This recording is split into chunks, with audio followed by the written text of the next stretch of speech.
Hello,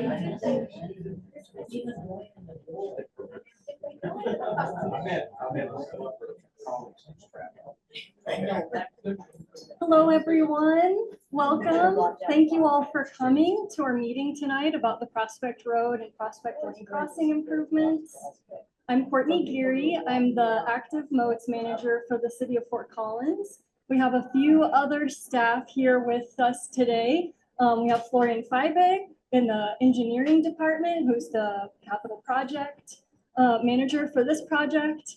We have Mike Oberlander here with us from our consulting team that's supporting us for the design of the crossing improvement. We have Nancy Nichols, who's our Safe Routes to School coordinator. And we have our newly elected council member, Amy Hogan, here with us tonight. I will leave my cards here too. The brand new cards, I'll just sit in there so you can grab them on your way home. We have a few light refreshments at the back, so please feel free to get up at any time, help yourself to refreshments. We also have a sign-in sheet that's circulating around, so if you haven't signed in yet, we'd really appreciate if you did that. If you want to add your email address, we can contact you when we get closer to construction to give you a better sense of the timing of construction, let you know about any impacts from construction to expect. And this is a hybrid meeting. We do have some friends online with us. We have Rachel Rulin, who is also in our transportation planning staff, who's helping to monitor online.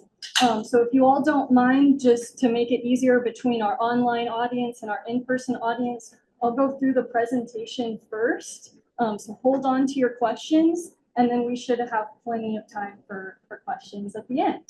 There's a restroom just out the door and to the left on the left side of the hallway. So please help yourself if you all need to make use of that. We'll go ahead and get started. To give you a sense of what we'll cover tonight, I'll give you some background on the project. We'll dive in and look at the upcoming improvements.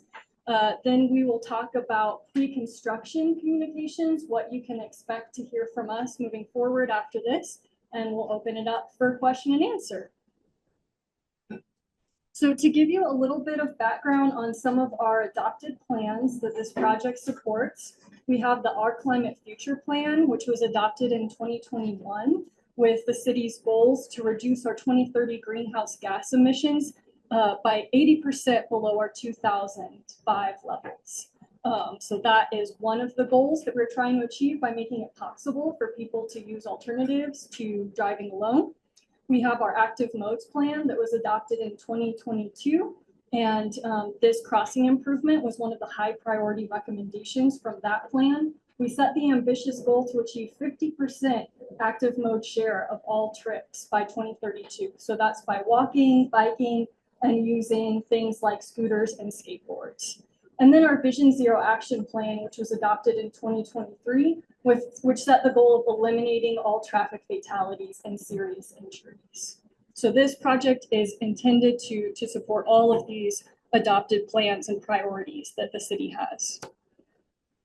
So to give some more background on the crossing of Prospect Road, we know that the nearest signal, oh, yes. So hard to hear with that fan on. Is there any way that it could be turned off? I appreciate it. We'll check if that's an option. If not, you're welcome to move up to the front if anyone's having trouble hearing. And I'm happy to, if you have questions, I'll try to speak up as well. We know that our nearest signalized crossings are over 1,000 feet away. We have a crossing that's signalized over at Shields and Prospect. We've heard some safety concerns about that intersection.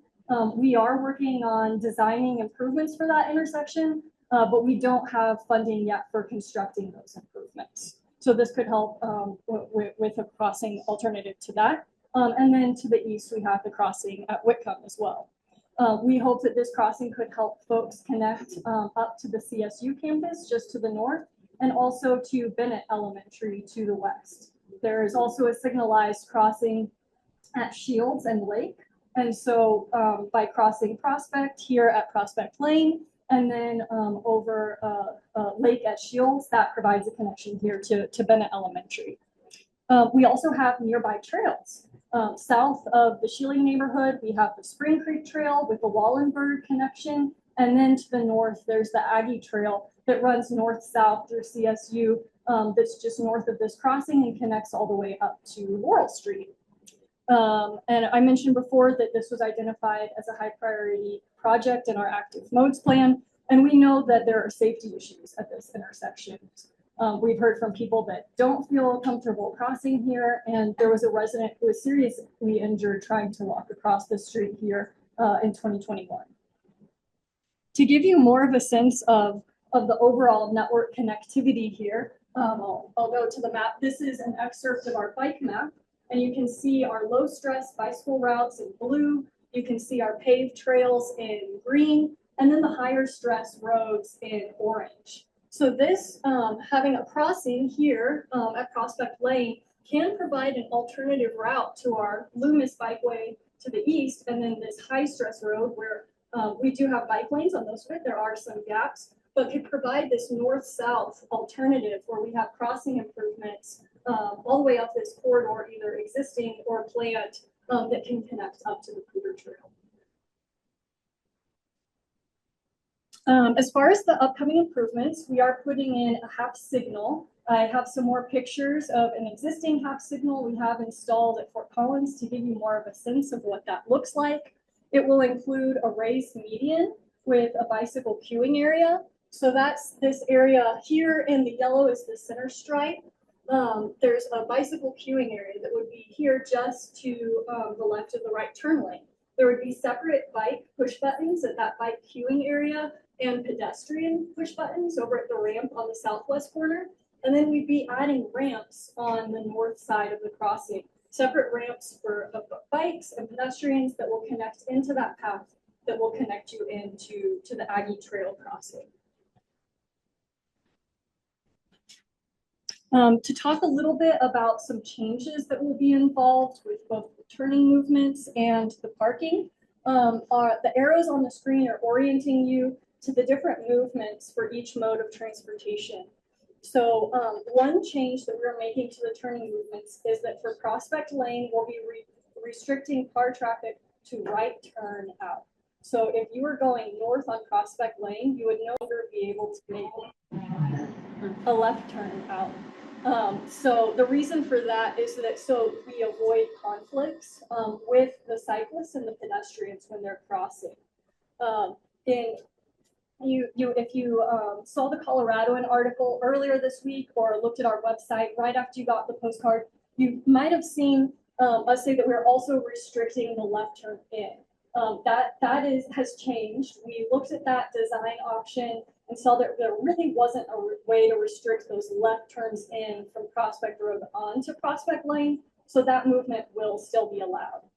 That movement will be controlled by the signal that faces Prospect Road. So when the light is red, you wouldn't be able to turn left in because that would conflict with those pedestrians and cyclists crossing the street. But if the light is green, you would be able to make that left turn in. And then you can see the green arrows. Those are the movements that cars are able to make. These orange arrows show where there's shared movements between bikes and pedestrians. There's no bike lanes currently on Prospect Lane, and that won't change. So it would be a shared roadway condition. Bikes share the roads with cars there. And then you can see the pink arrows marking out where pedestrians would be crossing. The red dashed area is where we will be removing some parking. So we will be removing 3 parking spaces up there at the intersection on Prospect Lane, which really most directly impacts those first 2 houses, so that we have that space to add in the bicycle queuing area and that median island. And so we did a parking study on the corridor, and we found that on average, there's about 8% parking occupancy on Prospect Lane. At any one time, we saw about 2 cars parked in that block. So we expect that the parking available should meet the demand on the street. Here's some images just to give you more sense of what a half signal looks like.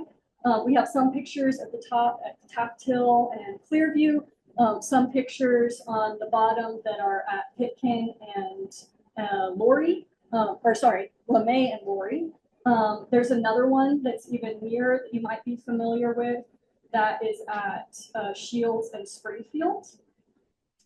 But there's a signal for the major street, which in this case is Prospect Road, and then Prospect Lane would be controlled by a stop sign. I mentioned we'd have separate bicycle and pedestrian push buttons. You can see examples of those. We'll have bicycle and pedestrian signals. You can see that example of a bike signal where you have the green, yellow, and red bike. And then this is an overhead view, so you can see what it looks like. And then the experience for drivers on the major road. In this case, this is LeMay, but this is similar to what it would look like for drivers who are on Prospect Road.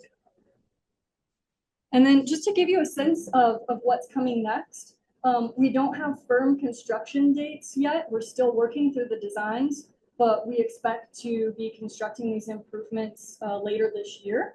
And then we will put metal boards that look like these green FC moves in your neighborhood, signboards with project fact sheets to give you more information about what to expect with construction. We also have our city construction website where we'll list more information in the project website where you learned about this neighborhood meeting. And then we'll put postcards out on any cars that are parked on the street just to make sure folks are aware about the changes to the parking. Any questions?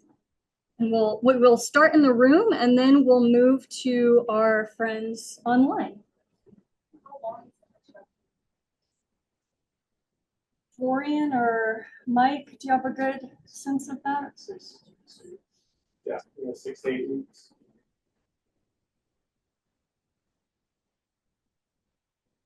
Why that location? Why wouldn't you enhance the Whitcomb pedestrian crossing? Yeah, it's about having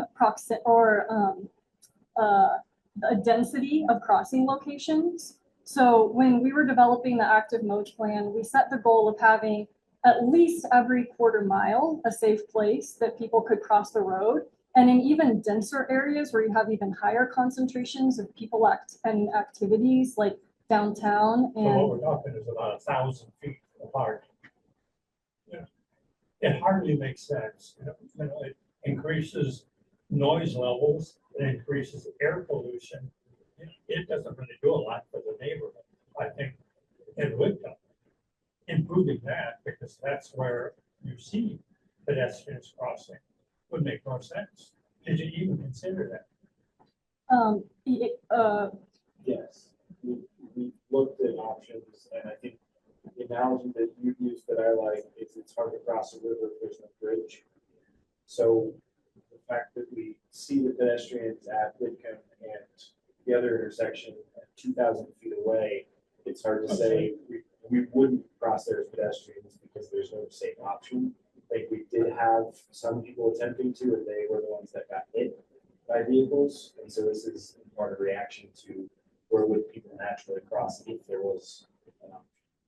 And then it's also about adding an option, Well, not just I guess. pushing the intersections. Let me interrupt you. We're talking about what the appropriate location for that is. As part of the planning, the idea is to connect to the university and then connect further on. When you cross Whitcomb, you're on Meridian. Meridian is intended to be accessed all the way through campus without having to divert or figure out a way to get onto Meridian.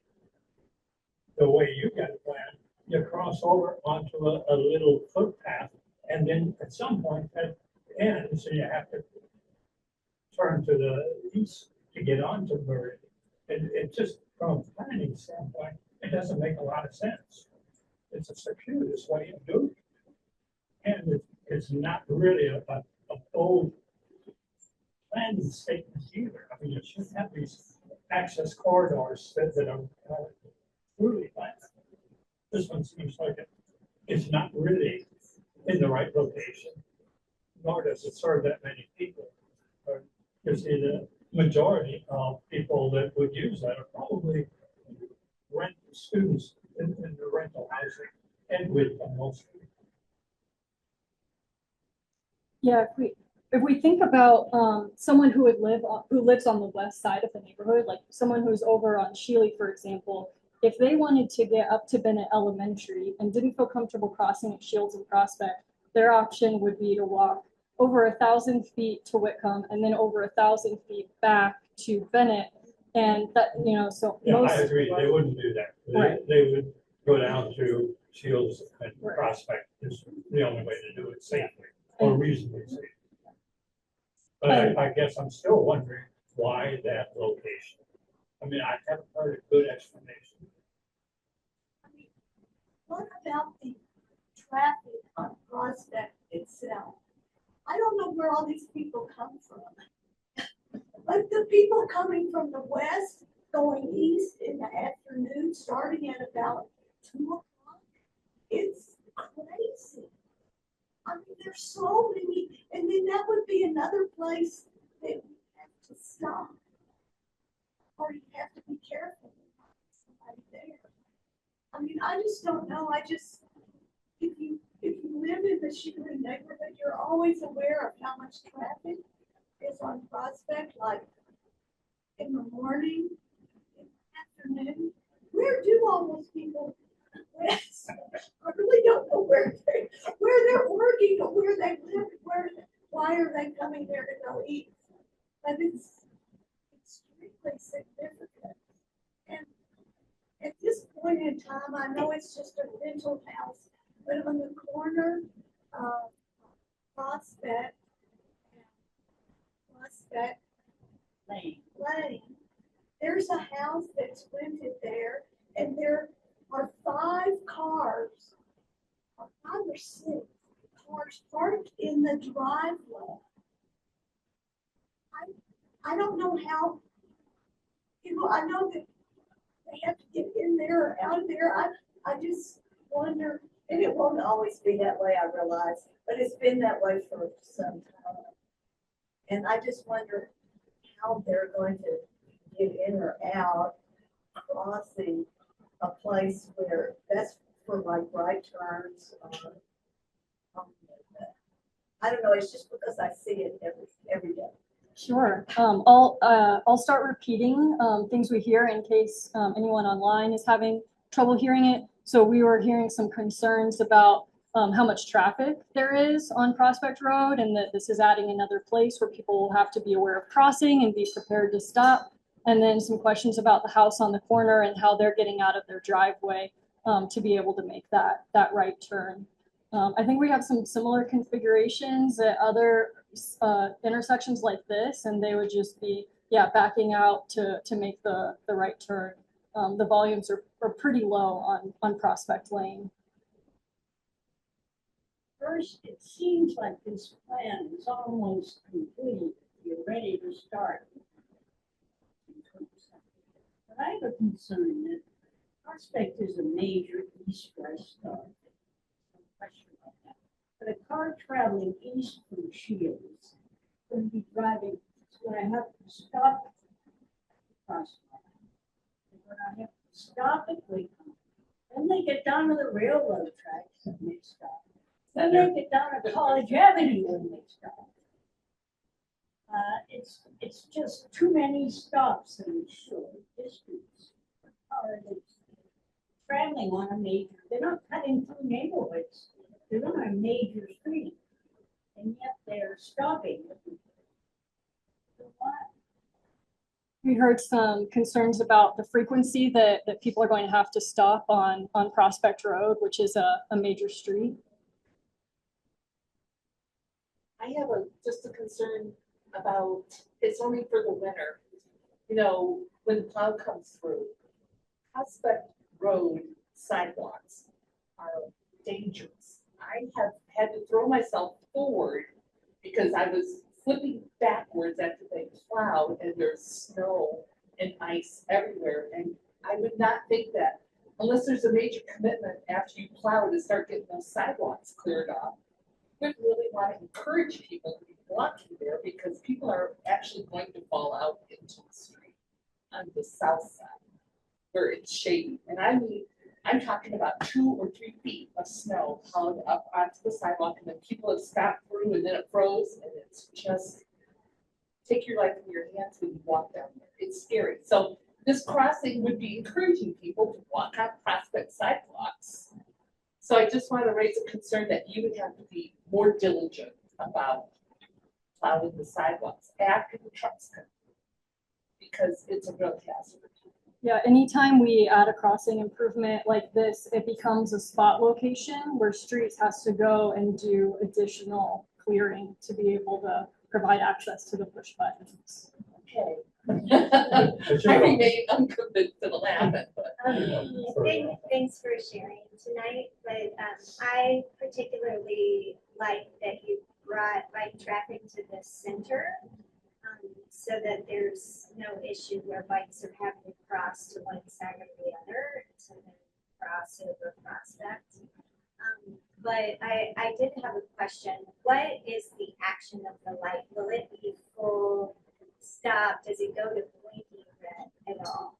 Because that, for me, just in my experience on Prospect as well as on Taft, but Prospect seems to be a bigger issue where the blinking needs yields but still go really fast through that intersection versus a full-on red. And so if we're trying to draw more people into that location as a safe crossing, I do get concerned with the Yeah, thanks for that question. I'll repeat the last 2 we had. So one was about sidewalk snow removal, that when the plows come through on Prospect Road, we have a lot of snow that's piling up on the sidewalk. So this becomes an area of concern if people need to try to cross there. We heard a question about would there be red blinking lights at the signal? And for this one, there won't. With a half signal, it's a more traditional, just green, yellow, and red. Our pedestrian hybrid beacons are very similar, but the pattern is different. It rests in black. So if no one's activated it, it's just dark. And then there's a series of like flashing yellow, solid red, flashing red. And we have heard some concerns, especially from cyclists who are crossing, that when the hand starts flashing, the red light starts blinking. And what that means for drivers is stops, like a stop sign. You come up, you look, if it's safe to cross, you can. But often if cars see one car start to go, they think they can all go. So I learned recently some other cities like Portland, when there's a flashing hand, they keep it resting in red. So I think that's something we need to look at for our other pedestrian hybrid beacons, like at Prospect Road and Heather Ridge, at Prospect Road and Welch. But that concern that we had heard was part of what drove the decision to install a half signal here instead of a pedestrian hybrid beacon. I would highly encourage that. I was confused. I thought this meeting was about the crosswalk at Heather Ridge and Prospect. And a lot of parents at Bennett have a big concern about that because if you look at our district, we are south of Prospect. That's where most of our kids are. So most of our kids are crossing Heather Ridge to get to school. So if there's literally anything you can do to make that safer, that would be phenomenal, including what you just said, just changing that timing. That feels like there doesn't need to be much funding to do something like that. So if that could just like get on the block and like change as soon as possible. And I get it, I'm at the wrong meeting by that, but like that would be fantastic. I'm happy to take that back as well. We heard some feedback if we could make changes to the signal at Prospect and Heather Ridge so that we have a solid red when there is a flashing hand, that could be a helpful improvement in the near term before we could make further improvements. My biggest concern is the events that happen stadium.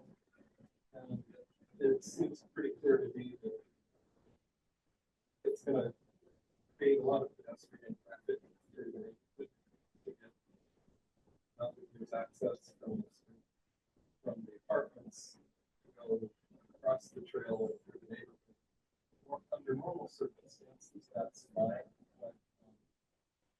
saw during the PBR, event, for example, there's a lot of overserved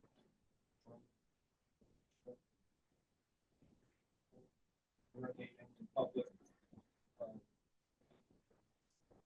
presence anywhere, except for the and as far as safety goes, what I was seeing that night, someone is definitely going to find that that continues. And where I heard about this process, I've been wanting more police presence in this going on. But I think definitely more.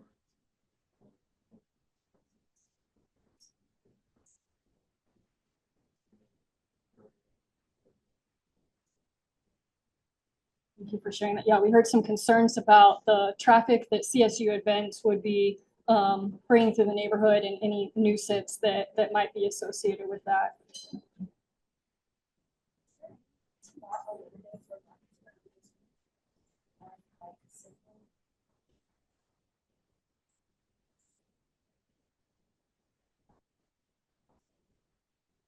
I might turn to Mike to help me with the counts, but we did traffic counts there. And am I remembering right that we saw 11 left turns in the course of a day?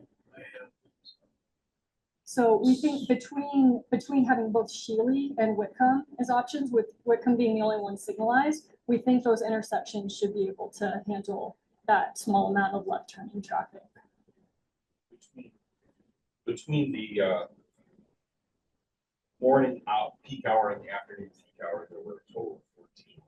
And that was something that the city traffic folks looked at and said that's a small enough number that if we push those trips to Whitcomb, it should impact it. I think they'll also push on Shields, and cars are still,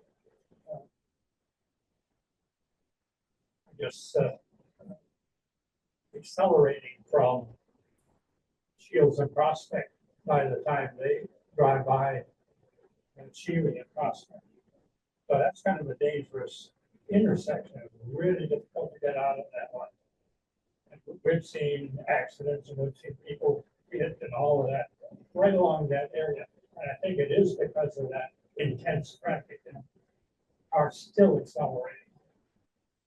That's not very far either. You know, that's probably 1,000 feet like the other. I'm going to turn to our friends online. Do we have any questions from folks joining us online?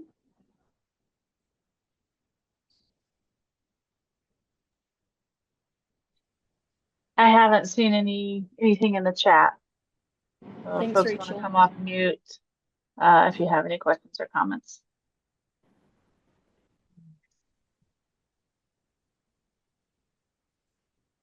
Any other questions or comments? Still waiting for a response here. Oh, I'm sorry. If it was me living there, I'd go to Whitcomb. I wouldn't go to Shealy and Redmond. And Well, little you know, hill we- there too. I mean, There's you don't even see them sometimes. There's They're a coming reason fast. that the Apex Apartments has the big island to be right in, right out. Yeah, but they don't use that as right in, right out. They drive whichever way they feel like it. They do. Yeah, the pork chop isn't enough to keep people from doing that. And now they're also using the emergency access driveway. And I've been in touch with the city multiple times with no results. Emergency access, the one on the other side of the. Next to Apex or Well, the emergency access driveway goes from Lake to Prospect, and tenants use that as a driveway out to Prospect. oh, from the apartments. Yeah, up against the lake. Yeah. The one next to it, to the west. That makes it even more.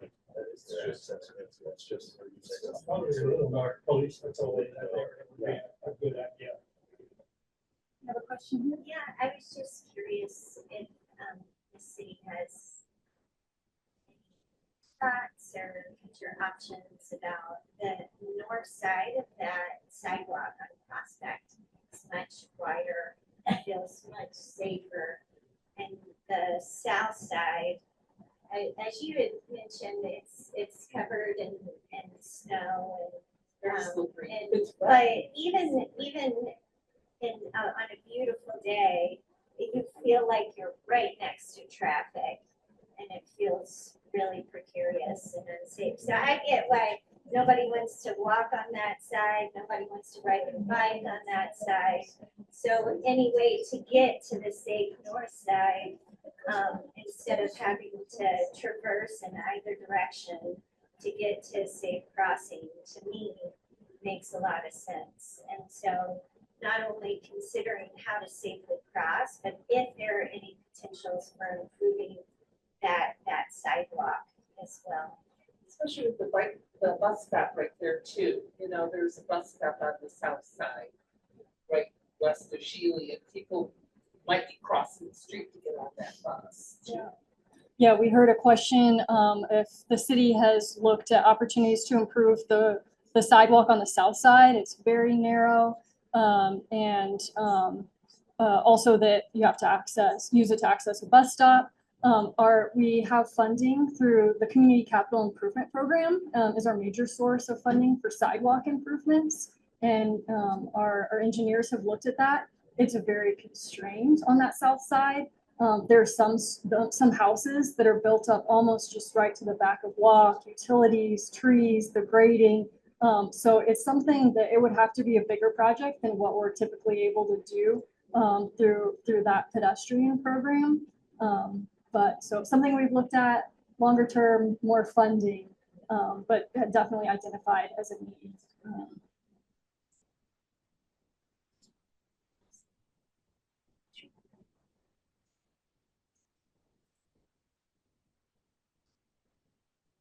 This feedback that you get, I'm just wondering.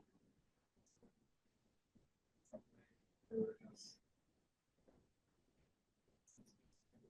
melody that-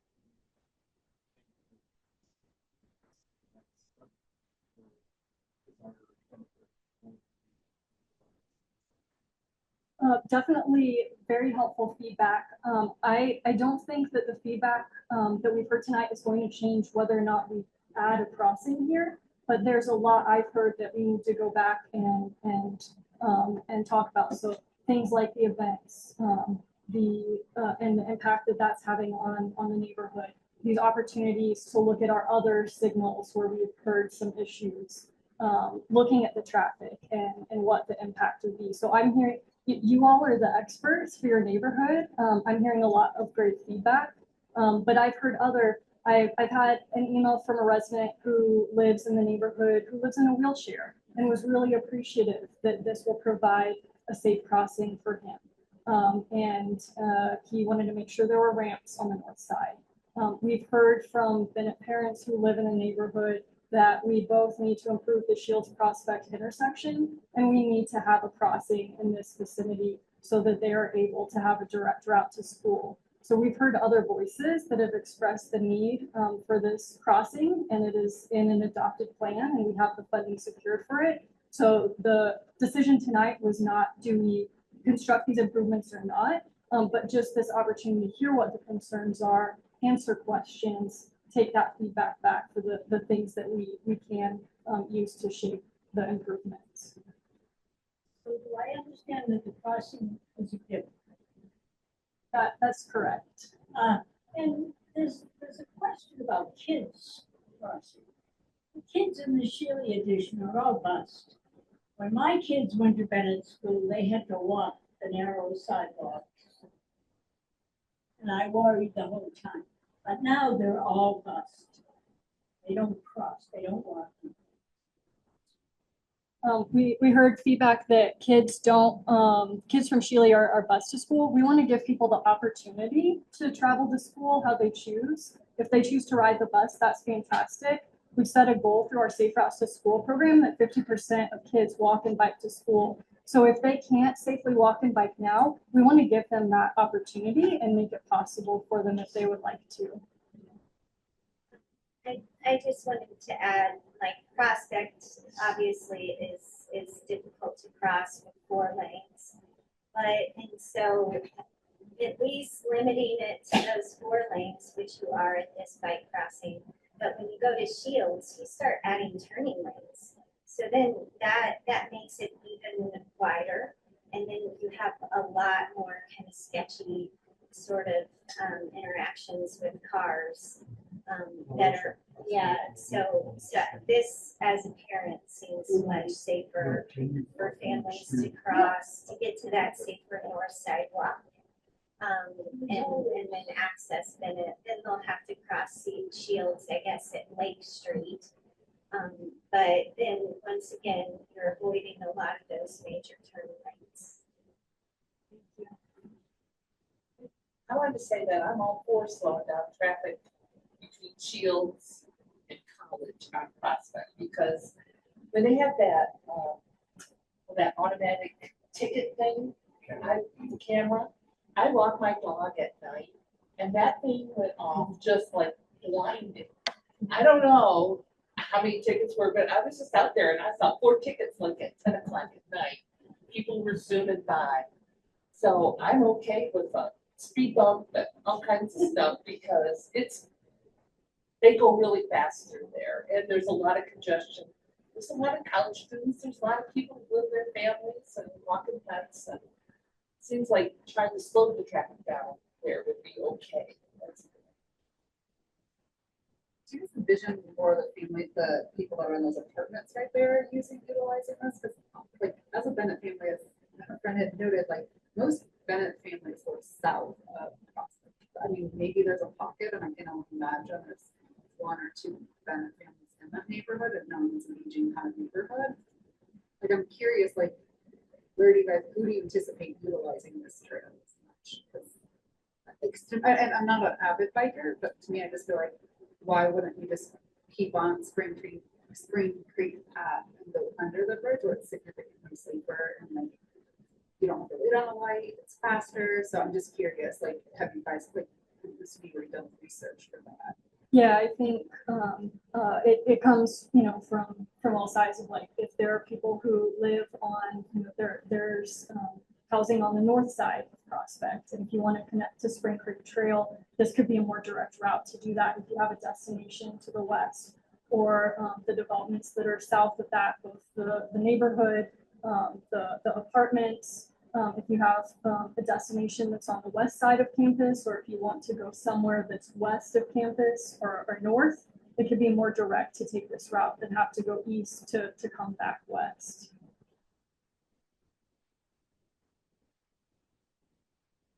I'm just really concerned about the future.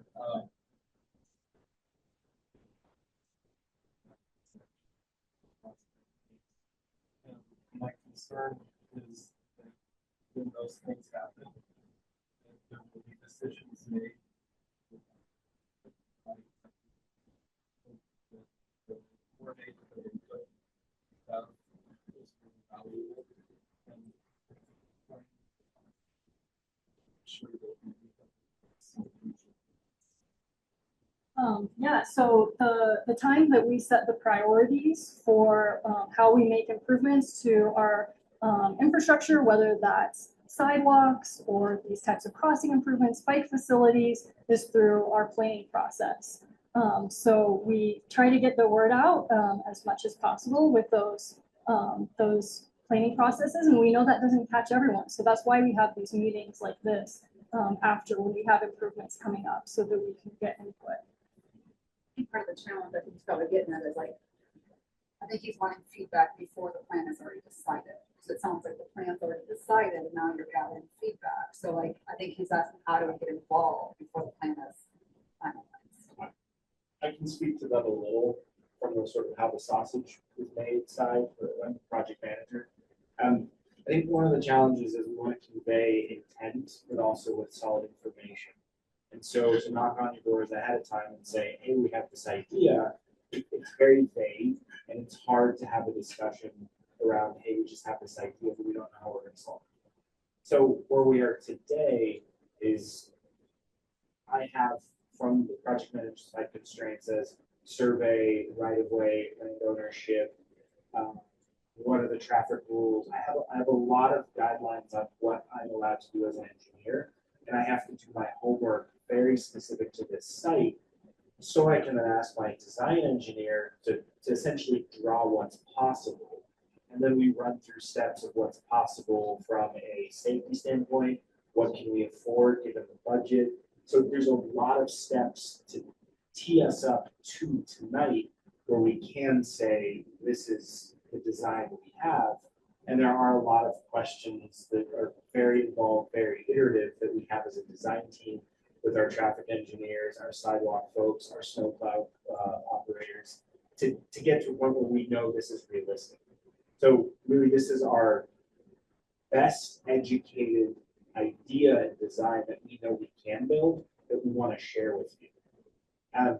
So that's kind of the way I want to show we are open to feedback, but before I can come knock on your door and say, hey, I have this idea, I also want to be able to say, I have the solution, let's talk about it. So that's kind of, maybe not what you want to hear, but there's a lot to be done before I can share sort of my realities. I hear your answer. I'm not really happy about it. Like, also like to point out that section, that whole section prospect on that side of the street, largely reflect like the city for 70 years. Can you give me a little more information, like the pavement back, the sidewalks? The sidewalks and that how narrow they are. And there's been like even if the sidewalk isn't widened, they have like a 45-degree angle slope going down to the curb. If it were straight up and down curb, it would prevent traffic traveling at normal speeds on the sidewalk.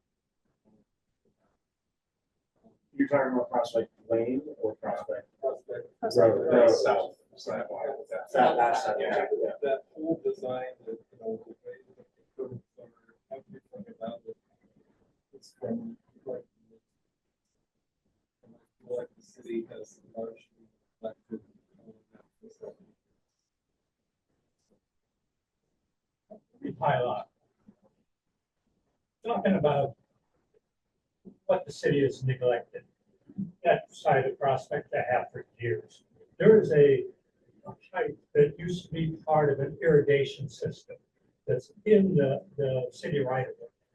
And it has eroded now, due to some animals and weather and snow piled up in there. Now it's, probably 2 feet deep and probably as big as this table, has been there for years. Break an ankle, probably break a leg in that hole. It's right next to the sidewalk. I mean, nothing's been done. They filled it one time in all the years that I've lived there, and it just erodes away. So, that's the kind of service we've been getting from the state.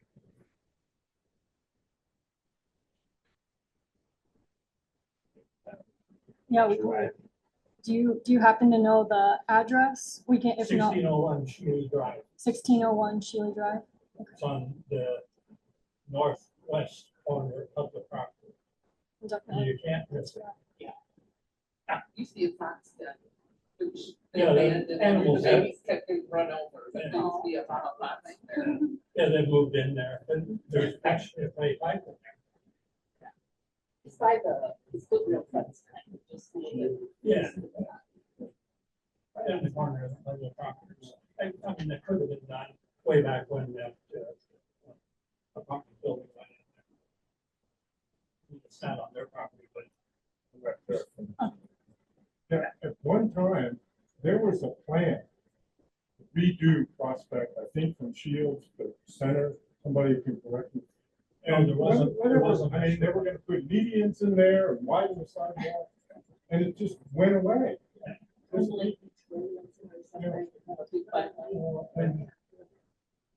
And that was back when, we were all It on was, top of that, like, yeah, go for it it. was a master plan, so it does exist. Is this the West Central Area Plan? I'm No. sorry. Oh, not West. Into independent plan. Okay. Presented to us at the I take that back, I'm sorry, it was rolled into the sub-area plan. Okay. It is in, but it was a separate stuff. The drawings and everything should be somewhere. Oh, yeah. Yeah. I don't know. Do we still Yeah, I've seen plans for, the land use plan that had that recommendation, for those improvements. And those widened sidewalks have come about from that as part of development. But I'm not aware of any capital projects that we have funded to make those improvements that were envisioned in that plan. So what's to keep people from making a left-hand turn out of Prospect Lane? Ticket. Well, there's No police. Yeah, show me the police. Show me the police is stopping all the speeders.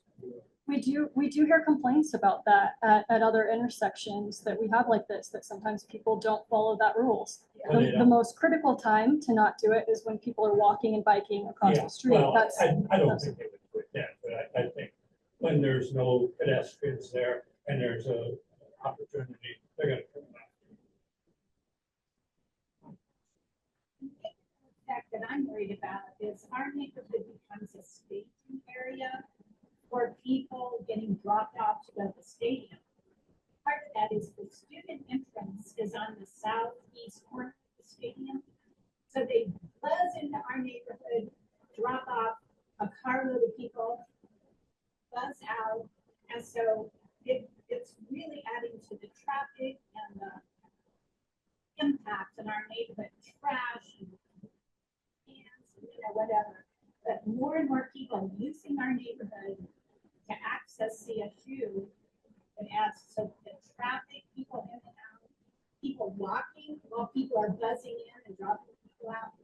Adding this crosswalk then gives an invitation to come to our neighborhood, drop everybody off so you can walk across.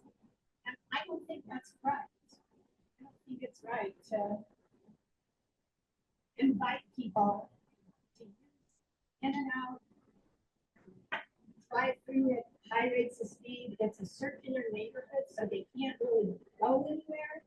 They have to come in and go round and round, and it's just adding to the safety factor. And I don't know if there's any solution, but it's worse and worse in terms of people needing a place to. They don't want to pay for parking. So they're figuring out other ways at our expense. Well, in that part of the area reserved for the trail. Because they know they can get away with it. Because nobody, people are going to football game. Concerned with parking there for the train. We heard some concerns about people using the neighborhood for drop-off, for events at CSU, so they don't have to find parking at CSU, and parking in the area by the trailhead that's intended for access to the trailhead. Please remind me of the streets that are city owned versus CSU owned in that entire vicinity, in campus, around campus, and even perhaps with buildings and center to the south. You did a great job explaining those streets, who owns what. Yeah, so everything, the city, the CDOT manages College Avenue. The city manages Laurel, Shields, and Prospect. Everything within that, though, I thought Lake was the only CSU-owned street, but I believe also Center and one other that I'm forgetting are city-managed streets.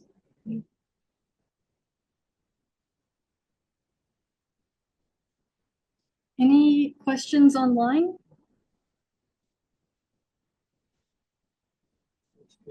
Yeah.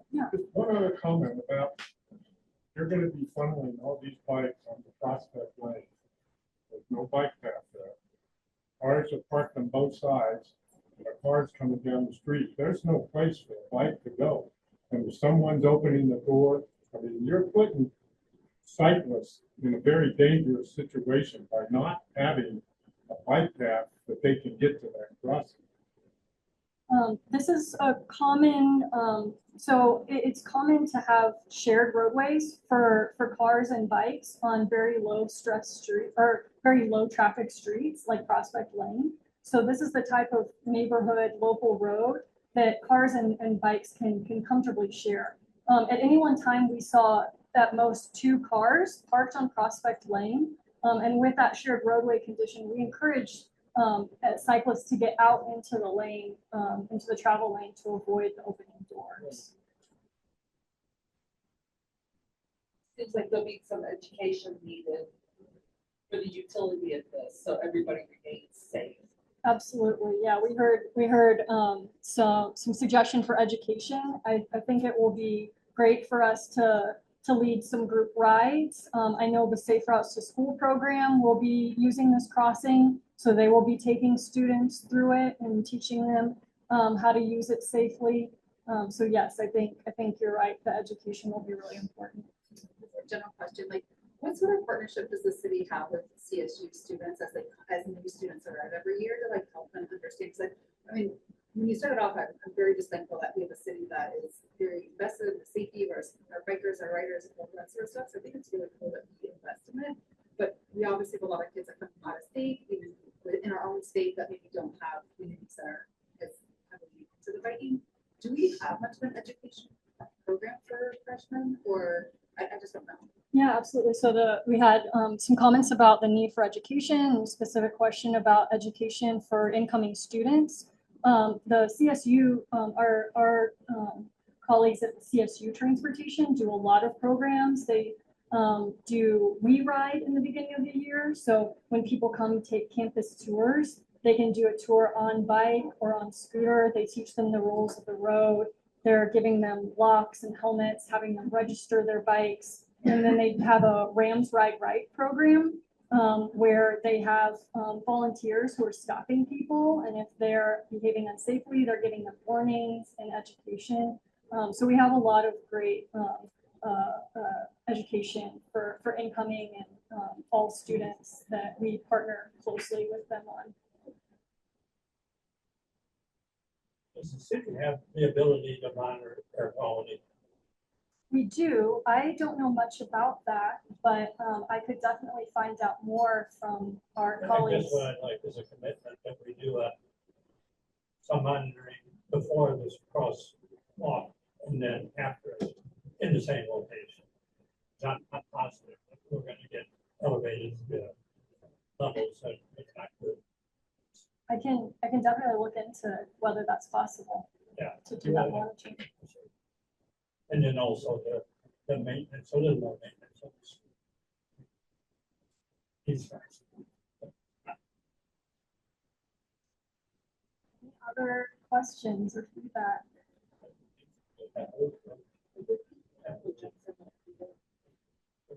Well, I really appreciate you all taking the time to come out this evening and delay your dinner or have it early. And thank you so much for joining us.